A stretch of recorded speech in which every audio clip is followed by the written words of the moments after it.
Nakiisa sa Kapuso Bloodletting Day ng GMA Regional TV ang mga uniform personnel at mga pribadong individual ngayong araw, February 9. Ang mga malilikom na blood units ipagkakaloob sa mga may sakit at iba pang nangangailangan. Para sa detalye, makakasama natin live si Paul Hernandez. Paul?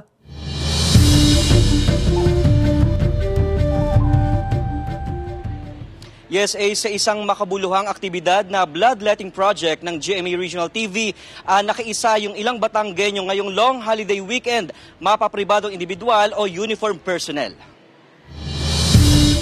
Lumitaw ang kabayanihan ngayong araw sa pagsasama-sama ng mga Batanggenyo, pribadong individual man o unipormadong opisyal sa hangaring makatulong sa kapwa at makapagdugtong ng buhay. Alam ni Maribel na malayo ang mararating ng isang blood bag na idinonate niya sa Bloodletting Day ng GMA Regional TV sa SM Batangas City. Minsan na rin kasing nangailangan ng dugo ang isa niyang kaanak.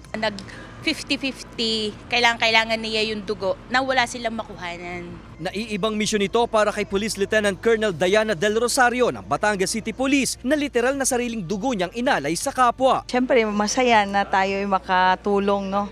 Makadugtong ng buhay with our blood, of course. Yun din naman ang commitment natin as police officers, no? Siyempre, very fulfilling din na tayo ay nakakatulong. May ilang beses na rin nakapag-donate ng dugo at nakikita ang magandang epekto sa katawan. Malakas ang katawan ko. Kasi sabi nga nila, pagka ganun daw, parang nalilinis yung dugo mo. Katuwang ng GMA Regional TV ang Philippine Red Cross Batangas City sa advokasiyang ito na makapaghatid ng taus-pusong serbisyo sa mga kapuso nating nangangailangan ng dugo. Lalo at ayon sa Red Cross, kadalasang nanghihingi sa kanila ng dugo ay may mga sakit at sumasailalim sa operasyon. Mga nakaschedule para sa surgeries, then yung mga pregnant mommies, then yung mga trauma patients like accident, car accident, yung mga victims na mga yon. Bukas ang tanggapan ng Philippine Red Cross Batangas City para sa mga nagnanais mag-donate ng dugo.